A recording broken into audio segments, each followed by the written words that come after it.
The world was screaming at me, deadlines piling up, my phone buzzing with notifications, my heart racing from an argument I couldn't shake. I was drowning in chaos, and no matter how hard I tried to keep my head above water, the waves kept pulling me under. Have you ever felt like that? Like life is a storm that won't let you breathe? I used to think the answer was to fight harder, to outrun the chaos, to somehow fix it all. But then I found Arthur Schopenhauer, a philosopher who didn't promise me a way out of the storm. Instead, he taught me how to stand calm in its center. I'm not here to sell you a quick fix or a feel-good mantra. I'm here to share a journey, one that took me from the edge of collapse to a place of unshakable calm. It's a journey rooted in Schopenhauer's brutal, unflinching truth about life. Chaos is inevitable, but suffering is optional. Today, I'm going to walk you through 3 practical techniques I learned from his philosophy to stay calm when the world feels like it's falling apart. This isn't about escaping chaos, it's about mastering it. And let me warn you, this path isn't easy. It's raw, it's real, and it will demand everything you've got. But if you're ready to stop drowning and start standing strong, let's dive in. I was 29 when I first stumbled across Arthur Schopenhauer. I was sitting in a coffee shop, staring at a laptop screen that felt like a window into my unraveling life. Deadlines loomed, my inbox was a war zone, and I'd just had a fight with my best friend over something I couldn't even remember. I felt like I was losing control, like the world was moving too fast for me to keep up. That's when I picked up a tattered copy of The World as Will and Representation someone had left on the table. I opened it, half expecting another self-help book full of empty promises. What I found instead was a voice that cut through the noise like a blade. Schopenhauer wasn't like the motivational speakers I'd heard, with their polished smiles and 5-step plans to live your best life. He was a pessimist, a man who looked at the world and saw it for what it was, a chaotic, relentless mess driven by what he called the will. This will, he said, is the force behind everything. Our desires, our fears, the endless churn of life that keeps us restless and reactive. It's the reason your heart races when your boss snaps at you. Why a single text can ruin your day. Why the world feels like it's always one step away from swallowing you whole. But Schopenhauer didn't just describe the problem. He offered a way to face it, not by running from chaos, but by finding an anchor within it. His philosophy hit me hard because it didn't lie to me. It didn't promise happiness or a perfect life. Instead, it gave me tools to stand steady when everything else was falling apart. Schopenhauer taught me that calm isn't the absence of chaos. It's the strength to face it without breaking. In this video, I'm going to share the 3 techniques that saved me, the ones I still use when life feels like a hurricane. They're not magic. They're not easy, but they work. And they all come from a man who saw the world's chaos and refused to let it define him. The nature of chaos. I used to think chaos was something outside of me, something I could fix if I just worked harder, planned better, or got my life together. I'd lie awake at night, replaying arguments, obsessing over emails I hadn't answered, worrying about what people thought of me. My life felt like a house of cards, and every day brought a new gust of wind threatening to knock it down. Society didn't help. It told me to hustle, to stay connected, to keep up with the endless stream of news, notifications, and expectations. But the more I tried to keep up, the more I felt like I was losing myself. Schopenhauer would have seen right through my struggle. He argued that chaos isn't just the world out there, it's inside us, too. He called it the will, this blind, insatiable force that drives our desires, our fears, our need to control everything. The will is why a single comment from a coworker can ruin your morning. It's why a missed deadline feels like the end of the world. It's why we react, lash out, or spiral when things don't go our way. The world's chaos, deadlines, conflicts, social media amplifies the will, but the real battle is in our minds. I remember one day that felt like the perfect storm. It was a Monday, and everything went wrong. My boss chewed me out in front of the team for a mistake I didn't even make. My phone wouldn't stop buzzing with messages from a friend who was upset with me for missing her birthday. And to top it all off, I got a flat tire on my way home, stranded in the pouring rain. I sat in my car, soaking wet, my heart pounding, and I wanted to scream. I felt like the world was against me, like I was failing at everything. That's when I realized the chaos wasn't just out there. It was in me. My racing thoughts, my anger, my need to fix it all, they were making it worse. Why we lose calm. Schopenhauer taught me that we lose our calm because we fight the will without understanding it. We think we can control the chaos, silence the notifications, resolve every conflict, make everyone happy. But the will doesn't work that way. It's relentless, always pushing us to want more, to fear more, to react more. When we try to fight it head-on, we exhaust ourselves. We become reactive, snapping at people we love, obsessing over things we can't change, spiraling into anxiety or anger. For me, the breaking point came during that rainy night in my car. I was so caught up in trying to fix everything, my boss's anger, my friend's disappointment, my broken-down life, that I didn't see how I was fueling my own chaos. I was letting the will run the show, letting it drag me from one reaction to the next. Schopenhauer would have told me I was fighting a losing battle. The world will always be chaotic, he said, because that's its nature. The question isn't how to stop the chaos, it's how to stop letting it control you. That night, something shifted. I stopped fighting. I sat there, rain pounding on the roof, and let myself feel the mess of it all. I didn't try to fix it. I didn't try to make it go away. I just let it be. And in that moment, I felt a flicker of calm, not because the chaos was gone, but because I wasn't letting it own me anymore. That's when I knew Schopenhauer was onto something. Chaos wasn't the enemy. My reaction to it was. Technique 1. Accept chaos as human nature.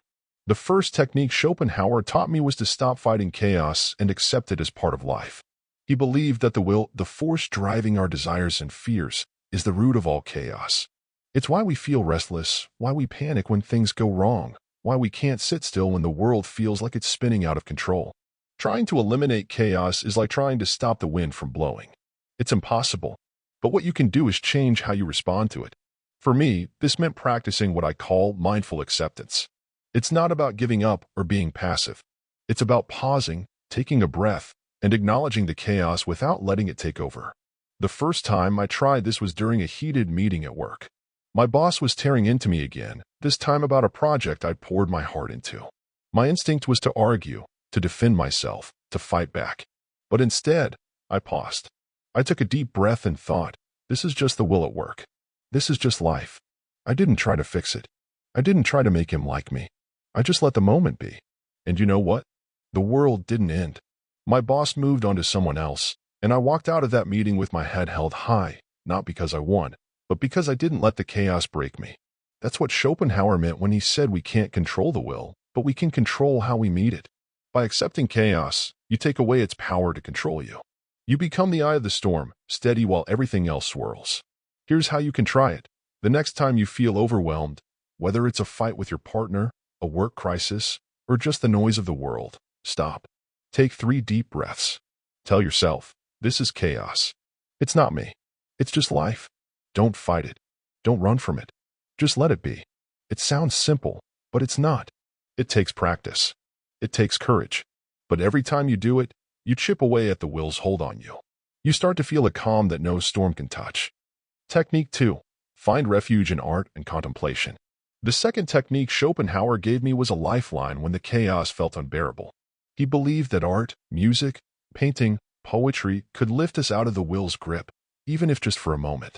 When you lose yourself in a song or a story, you step outside the chaos of your desires and fears.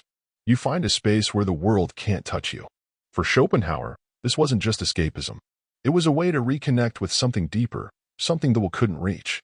I discovered this one night when I was at my lowest.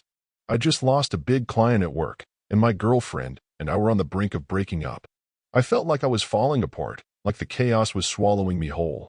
I didn't know what to do, so I put on a playlist of classical music, something I'd never really listened to before. It was Chopin, a nocturne that felt like it was speaking directly to my soul. I closed my eyes and let the music wash over me. For those few minutes, the chaos didn't exist. The client, the fight, the fear, they all faded. I wasn't trying to fix anything. I was just there, fully present, fully alive. That moment was a turning point.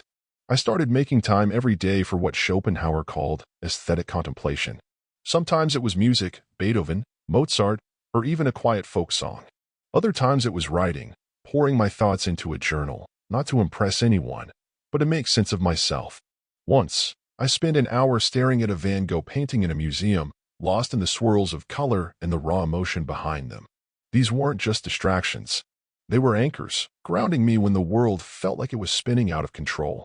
You can do this, too. It doesn't have to be high art. Find something that speaks to you, a song, a book, a sunset. Set aside 10 minutes a day to lose yourself in it. Don't think about your to-do list or your problems. Just let yourself be. Schopenhauer said these moments of contemplation are like stepping out of the storm into a quiet room. They don't solve your problems, but they give you the strength to face them. And in that strength, you find calm. Technique 3. Retreat and simplify. The third technique was the hardest for me, but it's the one that changed my life the most. Schopenhauer believed that the more we tie ourselves to the world's demands, money, status, endless commitments, the more we invite chaos into our lives.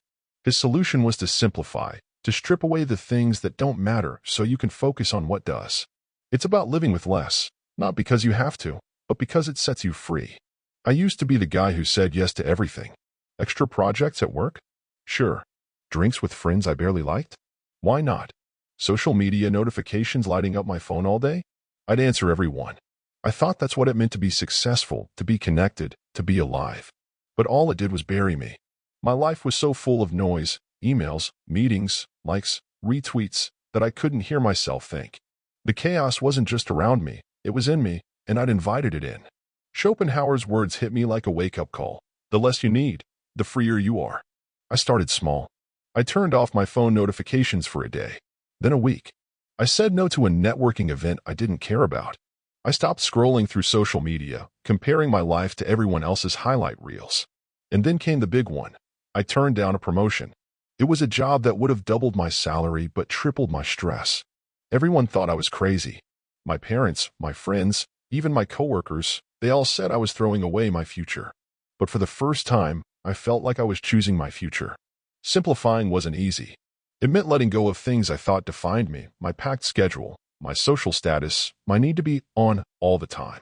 But with every no, I said, I felt lighter. The chaos didn't disappear, but it had less power over me. I had space to breathe, to think, to be. Schopenhauer was right. The less you carry, the less the chaos can weigh you down. Try this. Look at your life and ask, what can I let go of? Maybe it's a toxic friendship, a pointless meeting, or the habit of checking your phone every 5 minutes. Start small, but be ruthless. Every time you say no to something that doesn't matter, you're saying yes to your own calm. It's not about running away from the world. It's about choosing what's worth letting in. Let me be clear. Choosing calm isn't easy, and the world won't make it any easier. Society doesn't want you to be calm. It wants you reactive, stressed, plugged in 24/7. Think about it. The news thrives on fear, social media thrives on outrage, and workplaces reward the people who never stop hustling. When you choose to step back, to stay steady while everyone else is spiraling, you become a threat. You're not playing the game anymore, and people notice. I learned this the hard way. A few months after I started practicing Schopenhauer's techniques, I was at a family dinner. Everyone was talking over each other, complaining about work, politics, the state of the world. I didn't join in. I listened, nodded, stayed calm. And you know what? My sister called me out. "Why are you so quiet?" she said. "Don't you care?" I tried to explain that I was just trying to stay grounded, but she rolled her eyes. "You're so detached," she said. It stung. I didn't feel detached. I felt free. But to her, my calm was unnatural, like I was breaking some unspoken rule. Schopenhauer warned me this would happen. He said the world doesn't reward those who step out of the chaos. It calls them cold, aloof, or worse, weak. But I realized something. Their judgment wasn't about me. It was about them. They were uncomfortable because I wasn't reacting the way they expected. I was a mirror, reflecting their own chaos back at them, and they didn't like what they saw. That's when I understood what Schopenhauer meant when he said the path to calm is a solitary one. It's not lonely because you're alone. It's lonely because you're different. Society is built to keep you in the storm. It sells you the idea that being busy is being important, that reacting is being engaged, that stress is just part of the deal. But Schopenhauer saw through that. He called it a trap, a way to keep you chained to the will, always wanting, always fearing, always running. When you choose calm, you're not just choosing peace. You're choosing rebellion. You're saying no to a system that thrives on your chaos. And that's why they'll push back. They'll call you weird, distant, or out of touch. But you're not the problem. You're the one who's free. I won't tell you that following Schopenhauer's path made my life perfect. Chaos is still there, deadlines, arguments, the endless noise of the world. But I'm not drowning anymore. I've learned to stand in the storm, not because I'm stronger than it, but because I found an anchor inside myself. Schopenhauer didn't give me a way to escape chaos. He gave me a way to be the calm at its center, a lighthouse that stands firm no matter how wild the waves. The turning point came one evening, during one of the worst weeks of my life. My company was downsizing, and I was sure I'd lose my job. My girlfriend and I had just broken up, and I hadn't slept properly in days. I was standing on my balcony, staring at the city lights, feeling the weight of it all. In the past, I would have spiraled, called a friend to vent, scrolled through social media for distraction, or drowned my stress in a bottle of wine. But this time, I didn't. I took a deep breath and used what Schopenhauer taught me. I accepted the chaos. I listened to a quiet piano piece that grounded me. I let go of the need to fix everything. And as I stood there, watching the world rush by, I felt something new. Peace. Not because the chaos was gone, but because I wasn't fighting it anymore. That moment wasn't just calm, it was freedom. Freedom from the need to control, to react, to be what the world expected. Schopenhauer taught me that calm isn't about silencing the storm. It's about finding a stillness within you that no storm can touch. It's about living authentically, not as a puppet of the will, but as someone who chooses their own path. If you take one thing from this, let it be this. You don't have to be a victim of chaos. You can choose calm, not because it's easy, but because it's yours. Schopenhauer's techniques, accepting chaos, finding refuge in art, simplifying your life, aren't just tools. They're a rebellion against a world that wants you reactive, stressed, and lost. They're a way to stand tall, to be the lighthouse in your own storm. And when you do, you'll find something more powerful than fleeting peace. You'll find yourself. I'm not asking you to believe me blindly. I'm asking you to try it. Try standing still the next time chaos hits. Try finding a moment of calm in a song, a book, a quiet walk. Try saying no to the things that don't matter. See what happens. And if this journey resonates with you, if it helps you find even a flicker of calm in the storm, do me a favor. Hit that like button. Share this video with someone who's drowning in their own chaos. Subscribe for more ways to live with clarity and strength. This isn't just about me or you. It's about building a community of people who choose calm over chaos, who choose truth over noise. Let's start a revolution, one steady breath at a time.